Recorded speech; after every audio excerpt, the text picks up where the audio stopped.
Uh, well, I've reviewed Naruto Clash of Ninja Revolutions 2 and 3, but I haven't reviewed the first Clash of Ninja Revolution game yet.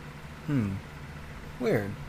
And you want to know why that is? No, it's not because I've never played the game before. No, I've played the game. I've played the game a bunch of times growing up. In fact, it was my first Naruto game ever for the Wii. It's just that I haven't been interested enough to do a review on it.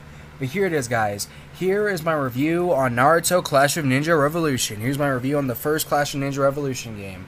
The first Naruto game for the Wii. So yeah, it makes perfect sense why it would be my first Naruto game for the Wii.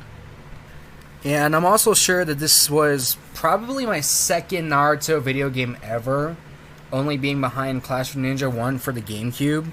And I've had a lot of fun memories with this game. And yeah, how well does this game hold up to me as a near 18-year-old boy, as a near adult now?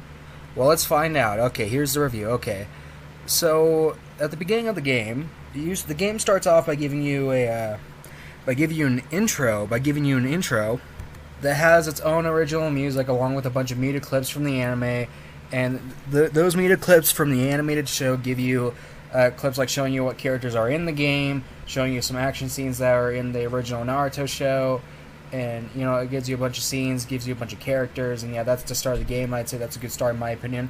And then the game takes you to the title screen, where you see Naruto, Sasuke, and Sakura, the Team 7 trio. And then some random character will say the title of the game, and it'll tell you to hit a or whatever button to start the game.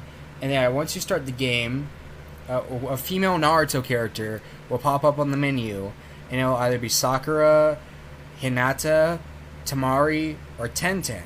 Yep, and those are all the female characters who talk to you at the main menu screen of the game, and you have a bunch of options to pick from. So yeah, first of all, what game modes is there to cover with this game? Well, okay. Well, before I go over the game modes, I want to cover the graphics. The graphics in this game, they're not that new. They're not that new, even though their graphics for, this is the very first game of what would be a brand new Naruto video game series at the time. But they're nothing new. They're nothing bad, but they're nothing new either. The graphics are good, though. The graphics are good. There's a variety of nice stuff to look at in this game, but it's like nothing really to write home about if you have seen the graphics in previous Naruto games. So, the graphics from the Clash of Ninja games, to be more specific. So, yeah, nothing too new about the graphics, but it's still good, though. Still good. Nothing else there is to say about the graphics. Moving on. Now, what are the game modes is there to talk about with this game? Alright, I want to go over the story mode. Now, let's go over the story mode of this game. Now, the story mode, unlike its sequel, Clash of Ninja Revolution 2, does not have a filler story mode, but it rather has a story mode that's actually true to the Naruto show. This is an actual canon story mode that isn't made up filler, and that is nice. And yeah, that is nice. Even though I don't mind filler story modes, but yeah, this is still nice though. Yeah, this covers the story of the original Naruto show, of course. After all, that is the TV show this game is based on, but it doesn't cover the whole story of the show. No. It only covers, specific parts of the story. And to be more specific, this story only covers, the first fight in the story mode is with Naruto training with Jiraiya. And the final fight in the story mode is the fight that covers Jiraiya and Tsunade versus Orochimaru. Oh boy, earlier in this video, I probably should have given a spoiler alert for those who haven't seen the original Naruto show. Well, here's the spoiler alert now. Ooh, probably pretty late to give that spoiler alert now, but whatever. Like I've said before in my videos, better late than never, am I right? Yeah, and what arc does the story mode start on? Simple, the tuning exams arc. Yeah, and it's what people consider to be the best arc in Naruto, in the original Naruto show. Not just the best arc in the original Naruto show, but the best arc in Naruto history. And for those who consider their favorite anime Naruto, there's people who consider this one to be their favorite arc in anime history. Which makes sense if you ask me, because after all, this is the arc with that awesome Rock Lee versus Gaara fight. And yeah, this game covers that arc from from that arc all the way to the Jiraiya and Tsunade versus Orochimaru fight. And this story mode has tons of fights to offer. Examples being Naruto versus Neji, Sasuke versus Gaara, Naruto versus Gaara, Sasuke versus Itachi, and more. So yeah, the game does a good job with telling the story it covers. Now, as for cutscenes, Well, the cutscenes in this game, they're less cinematic in this game, especially compared to its sequels, which would have more cinematic cutscenes that feel more 3D in my opinion, even though these games are rather 2D than 3D, but still, yeah, like the cutscenes in this game, they like how the cutscenes work in this game is that they'll have like stills of the characters in a shot and have them talking to each other, and in order to continue the dialogue, you'll have to press a certain button to continue the dialogue. And you have to press the A button to continue the dialogue. Well, at least if you're only playing with the Wii remote alone. And yeah, while I don't think it's the best way to do cutscenes, I still think that it is a good way to do cutscenes. And I think the cutscenes in this game are good, but the sequels definitely do it better. And like definitely do it better because in the sequels of those games, you don't have to press any button to continue the dialogue. You could just leave the remote, whatever remote it is you're playing with, alone, and have the dialogue continue. And what's also nice about the story mode is that they got all the they got the voice actors of the characters that are in the story mode to voice the characters, and that's nice. Yeah, and that's nice. Well, that really is only the case for the English dubs, not the subs. So, yeah, if you're a hater of the Naruto dub, this is not going to be a very good thing for you. For me, I really like Naruto's dub. I really like the dub of Naruto. I really like both the dub and sub for Naruto. Like, I don't really hate dubbed anime like a lot of people do. In fact, I know this might be controversial, but I honestly do prefer anime and dub than in sub, even though I know it has there's a lot of mistranslations in dubbed anime, and the voices don't always fit as well in the dub as well as they do in the sub. But still, I still prefer dub because I like to watch my stuff in English. Although a lot of people do prefer subbed anime over dubbed anime, and I can totally understand why. So yeah, it's not a negative for me at all that this is strictly an English dub video game. And another thing I want to say about the story mode of this game, well, this really is the only mode in the game where you can do fights that only have 3 people. They only have 3 people playing, and this is just strictly a 1-player mode. And yeah, with you being able to do those fights, of course, it depends on what fights you're doing in the story mode. You can do that a few times. You can do that at least a few times in this story mode, but yeah, not enough to satisfy. And yeah, it's something this isn't too big of an issue, but that's something I wish that would have been nice if this game had. Like, a mode where only 3 players play without having the computer be there. Yeah, that's not a big problem, though, especially since its sequels fix it, but hey, it could be worse. It's still kind of a shame. But hey, it could be worse though. At least you can still play up to 3 people in this game. You can still play this game with either 1 player, 2 player, 3 player, or with either 1 player, 2 players, 3 players, or 4 players. So yeah, not a big downside. Although it would be nice for this game to have it. But hey, its sequels make up for that. Oh, and if you want to know if you can unlock any characters through the story mode, no, you can't. Well, except for Konkoro, of course. Yeah, the Clash of Ninja Revolution games definitely don't do the best job with having you unlock new characters through the story mode. Not that it's a bad thing or anything, because it's not like there isn't any other way to unlock the characters. But still, the only character you can unlock through the story mode is Konkoro, even though you play as other unlockable characters in the story mode. But still, Konkoro is the only unlockable character to unlock through the story mode. The rest you'll just have to unlock by doing certain other modes in the game, or just by doing a bunch of random battles, and then you'll eventually get all the characters. Now, in terms of skill, how good is the story mode in terms of skill? Well, in terms of skill, I don't think it will have that much to offer you. I mean, sure, you might find some fights to be hard, but I think the story mode in this game is in general pretty easy. Pretty easy. Like, I wouldn't say it's the easiest story mode ever in a video game, but still, I don't think it's that hard. Although I remember when me and my older brother Joshua were playing through the story mode back in summer of 2015, over 7 years ago, I kept getting the easy fights and he kept getting the hard fights. But yeah, still though, in terms of skill, I don't think this story mode is that good in terms of skill. I mean, maybe it's better than Clash of Ninja Revolution 2 in terms of skill, but still, not the best video game, not the best story mode in terms of skill.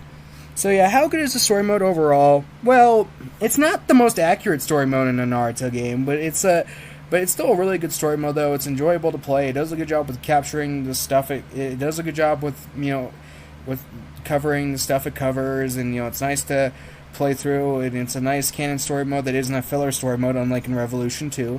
So yeah, it's a good story mode. It's nice to play through and revisit. Okay, now moving on to other stuff about the game. What else do I want to talk about with this game? Sound. Now the sound, okay. Now the sound in this game, I think the sound in this game is very good, very good. There's some nice sound effects that play for like when you press the back button like before you place the back button or the like confirm button. Yeah, there's some nice sound effects in the game. There's nice fighting sound effects in this game from the Naruto show. And with the music's really good too. I mean, yes, this game does reuse some songs from previous Naruto games, but still, it does have new songs that are in this game, and it does have some new songs that were added into this game, which is nice. And some of the new songs in this game that you really don't get to hear in any other Naruto game. So yeah, that's something nice and unique, if you ask me. So yeah, in my opinion, the music in this game is very good. Yeah, and I think this game is very good, very strong in terms of sound. And speaking of the sound, there's also a mode in this game where you get to listen to the sound effects and the music in the game, as well as the narrator's lines in this game. So yeah, I think that's a cool mode to add in too, and I just covered that mode. Alright, it's part of the extra zone if you're curious. Oh yeah, another thing I want to cover with the extra zone is that they have this, there's some pretty cool extras in the extra zone. Like, one of them being this thing that's a trailer for the very first Naruto movie ever, Naruto the Movie Ninja Clash in the Land of Snow. And yeah, I think that's a cool feature to have. And fun fact, I think that was my introduction to Naruto Ninja Clash in the Land of Snow movie. Yeah, and I think I saw a bit of it. I might have seen a bit of that movie when I was little, but I didn't really see the movie like the whole way through until November of 2020, I think. Or was it October? It was either October or November of 2020. But either way, I didn't really get to see the movie in its entirety until that point. Yeah, I saw the movie in its entirety. Not the best Naruto movie, but still a good movie in my opinion. Oh my gosh, I'm making this sound more like a movie review than a game review right now. Okay. Let me just focus more on the game rather than that movie, even though I do feel it's necessary for me to bring up some more stuff about that movie since I just brought it up in this video. Since the trailer of it is a part of the video game. But yeah. Another thing, there's also another Naruto-related trailer that you get to see in this game too, and it's with the Naruto DS game that is called Naruto Ninja Council 3. Now, if you ask me, it's a good trailer, but not as good as the one for that Naruto movie. But it's still a good trailer, though. It's still nice, yeah, and it's still a really cool feature that's in the game, if you ask me. And yeah, that's all. Yeah, those two features where you get to view those two trailers. It's part of the movie player thing, which is a part of the extra zone. And it's also where you can view the opening and the ending to the game too. And that's cool, even though there's other parts of the game where you can do that. But still, that's still nice though. Yeah, sound player I already covered. You know what? While I'm at it, I think I just want to tackle the rest of the extra modes. So yeah, here's the ninja info card, or here, like right here. The one I'm talking about right now is the Ninja Info card. It's it works how it works in certain other Naruto games where it tells you it tells you what your play time is, how many times you played, your character selections, yada yada yada, all that stuff gives you information on how much you've been playing the game, and that's cool. There's also a nice viewer mode where you can view the stuff you unlocked in the game, which is also cool. And there's also a ranking mode where you can view rankings on certain game modes of the game. Nice feature. And yeah, that's about it for the extra zone. There's more to it in future Naruto games, but that's about it for this one. Now settings. On settings, there's game options, controller settings, sound, game data, default, and that's about it. Now, in game options, you can control the attack power. This is where you can control stuff that goes on in fights, such as attack power, difficulty, the amount of rounds that are in each fight, the match time, the secret technique guide. There's an on and off option for that, and that's about it. Nice to have. There's the controller settings where you could change certain players' controllers settings to either movement or button, and that's cool. And there's also sound. Where here, no, it does not give you the option to change it to Japanese. Sorry for you sub fans out there. But yeah, you could either turn the music on or off in this mode, and you could also turn the sound effects to on or off. So yeah, that's a good thing to know if you're annoyed by the music or sound effects in the game, although it's also a good idea to just mute whatever your TV or wherever you're playing this game off of. And there's also game data where you could there's a save game data option as well as a load game data option. And there's also an autosave option. This is another on and off setting where you can turn the autosave to on or off. There's that, and yeah. There's also a default setting. To be honest, I don't think I've ever used this setting before, but it's a default setting that allows you to, set all set all settings to default. That's a yes or no thing. That's up to you if you want to do that. And that's about it for settings. Now, what else is there to talk about with this game? Another mode in this game is the watch mode, where you get to watch the computers fight against each other one-on-one. Yeah, and that's a cool mode if you like to, of course, watch computers battle against each other. But please note that this is one of the unlockable modes in the game. And how you unlock it? Well, to be completely honest with you guys, I don't exactly remember how you unlock it, but I guess, just by unlocking more stuff or just keep doing random fights and then eventually you'll get it. That's the best I can say. Yeah, and there's also a minigame section where it has this nice mode called the Shuriken Throw. Okay, now this is a fun minigame thing in my opinion, and in this mode you actually have to point the Wii Remote at the sensor bar unlike any other mode in this game. And basically in this mode, you use your Wii Remote to point the sensor bar and you hit the A button to throw shurikens at standees of Team 7, the Team 7 trio, who is of course Naruto, Sasuke, and Sakura, along with their teacher, Kakashi. And, you have to, score the most points in a certain amount of time to win. And this is a pretty fun minigame in my opinion. I feel it's something different for Naruto games, and this is a fun mode that its sequels would fail to have. Continuing on with the game modes in this game, if you want to practice your moves, of course, there's the training section. It's right there for, when you want to practice your moves, get better at the game. And it works just like it should. Moving on to the single-player modes. For the single-player modes, there's a mode that's literally just called single player. It's where you fight a series of 10 opponents and, you score the most points in each fight. See how many points you get at the end after 10 fights. Nice thing to have. And there's also the versus computer mode where you can do as many free-for-all matches. You can do as many 1v1 free-for-all matches as you want against the computer. Nice mode in my opinion. And there's also a survival mode, which is yet another one of the unlockable modes in the game. And, it's where you fight against as many computer opponents as you can. Fun mode to do if you want to play the game especially if you want to play the game for a long amount of time. And there's also time attack, where it tests you to see how fast you can defeat the 10 computer opponents. That's nice. And yeah, that's about it for the single player modes. Now, multiplayer mode, there's two-player mode, which is basically, there's a mode that's just called two-player, which is basically the same as single player from single player, but with two people. And two-player versus, basically a mode where you can do as many 1v1 matches as you want with another player. And there's also four-player versus, a mode that allows four people to play against each other. And it also allows you as a single player to play against three computers, and it also allows two people to play with three computers, and it also allows two people to play with two computers, and it also allows three people to play with one computer. So yeah, that's cool, and that's pretty fun. That's definitely one of my most played modes in this game. And there's also two-player survival, works exactly the same as normal survival, just with two people. And that's about it for the multiplayer stuff. And yeah, I've covered all the modes in this game.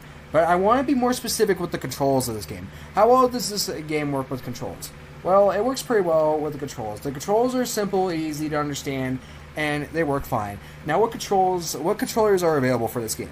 Simple. There's the Wii Remote alone, the Wii Remote, the Nunchuck, there's the classic controller, and there's also the GameCube controller, and that's about it. Now, if you guys ask me, no, I have never played any other controller in this game as nearly as much as the Wii Remote alone. And like I said before in my Revolution 3 review, and if I remember correctly, oh no, I don't think I said this in my Revolution 2 review, did I? But yeah, anyway, like I said before, I used to play the game while holding, with just the remote while holding it up and down like this. But now I play it the more accurate way, and I've been playing the game for this way for years, where I play while holding the remote sideways like this, and that is definitely the best way to play the game in my opinion. Yeah, you can also play with the classic controller, the Wii Remote Nunchuck, and the GameCube controller, and I think those work too. Especially, I think the GameCube controller. To be honest with you guys, I don't think I've ever played this game with the GameCube controller, but I think it sure worked fine if you're used to the controls in the old Clash of Ninja games for the GameCube. Yeah, I think it should work fine. As for the GameCube controller, I think it feels good, but not as good as the Wii Remote alone. And the Wii Remote Nunchuck, I think... Have I ever played this game with the Wii Remote Nunchuck? Hold on, let me test it to see how it feels. Okay, so I just gave the Wii Remote and Nunchuck combo a test, and honestly, I don't think it feels all that good. I don't think it feels all that good. It's really hard to get used to, especially after playing with the Wii Remote alone for so long. Yeah, I would not recommend playing with the Wii Remote and Nunchuck. I would much prefer playing with the classic controller, or especially the Wii Remote by itself. But yeah, overall, though, the controls of this game work pretty well. If you're playing with the Wii Remote alone, then when you have full chakra, you'll have to press if you want to perform a jutsu, then you'll have to press 1 and 2 together and make sure your opponent's at an open enough target to be able to perform jutsus. And there's many jutsus in this game, such as Shadow Clone Jutsu, Rasengan, Shidori, Sand Burial, Primary Lotus, a bunch of stuff. A bunch of jutsus that you'd expect in a game like that you'd expect in a game like a Naruto game. And there's also certain controls that you have to do if you want to transform in battle. And the transformations that you can do in this game is if you're playing as Naruto and you're at a low enough health, then you can transform into Nine-Tailed Fox Naruto, and your health regenerates a little bit, and your chakra charges crazy fast. Yeah, and if you want to know what type of Nine-Tailed Fox Naruto you turn into, just so you guys know, no, it's not the one that fought Sasuke at the Valley in the show. No, it's the one, I would say it's more like the one that fought against Haku way earlier into the series. So yeah, that's cool in my opinion. Of course, not as cool or as drastic of a change as the other Nine-Tailed Fox Naruto, but I think it's still nice. I think it's still a nice transformation, though. And also, if you're playing as Sasuke or Kakashi, then you can have them activate their Sharingan. They'll have like Super Saiyan 2, like lightning going around them and all that stuff. And yeah, I think that's cool, and you can activate that regardless of your health, and I think that's a cool feature too. And also if you're playing as Rock Lee, then you can have him open the gates. You can't have him open all 8 gates because Rock Lee can't do that, unlike his mentor Guy would in Naruto Shippuden. But still, you can have Rock Lee open the Gate of Light in this game like he did in his fight against Gaara. If I'm correct, this is the very first Naruto game that allows you to do that. Is that right? I think this might be the very first Naruto game that allows you to do that. You can't do that in Clash of Ninja 1 for the GameCube, obviously, because, at the time that game came out, Rock Lee had not yet used like any of the gates, if I'm correct. After all, the game covered maybe the first 20 or 30 something episodes of the original Naruto series. But yeah, you could open the gates with Rock Lee, and if you open the Gate of Light, his health will go crazy down, but his chakra will start charge crazy fast like Nine-Tailed Fox Naruto. And yeah, he has a really cool ultimate in my opinion, and it takes up a lot of the opponent's health, so that's nice. And there's some really cool transformations in the game, and I overall think the game works really well with the controls. Well, depending on what controller you play with. I would at least say unless if you're playing with the Wii Remote and Nunchuck. Yeah, I would not recommend playing with the Wii Remote and Nunchuck. Again, I would much rather play with the Wii Remote alone or with the Wii Remote and the classic controller, and I'm sure the game works well with the GameCube controller too if you're used to the GameCube controls of Clash of Ninja. Okay, so I'd say that covers the controls pretty well. Now, the next thing I want to talk about with this game is its character roster. Alright, its character roster. Now, it only has 20 characters, and a bit more than half of them are unlockable, but I'd still say it has a good roster, though. Although it definitely has a much smaller roster than future Naruto games, especially if we're talking about Naruto Shippuden Ultimate Ninja Storm 4, but still, I still think it has a good chunk of characters for you to play as. To be more, and since I'm not showing any gameplay footage in this video, I'm just gonna list out all the characters that are in this game right now.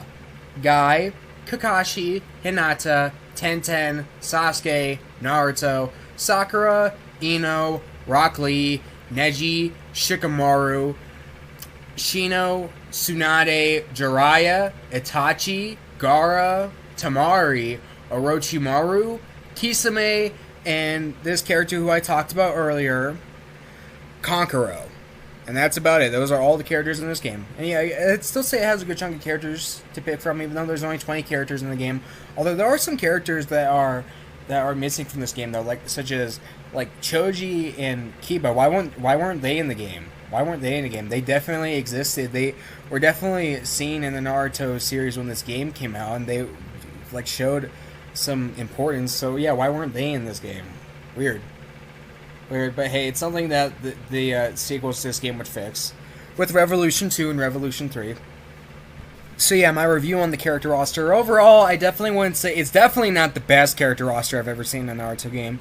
But it's a decent one, though. It's a decent one. Its sequels would definitely have better character rosters, though.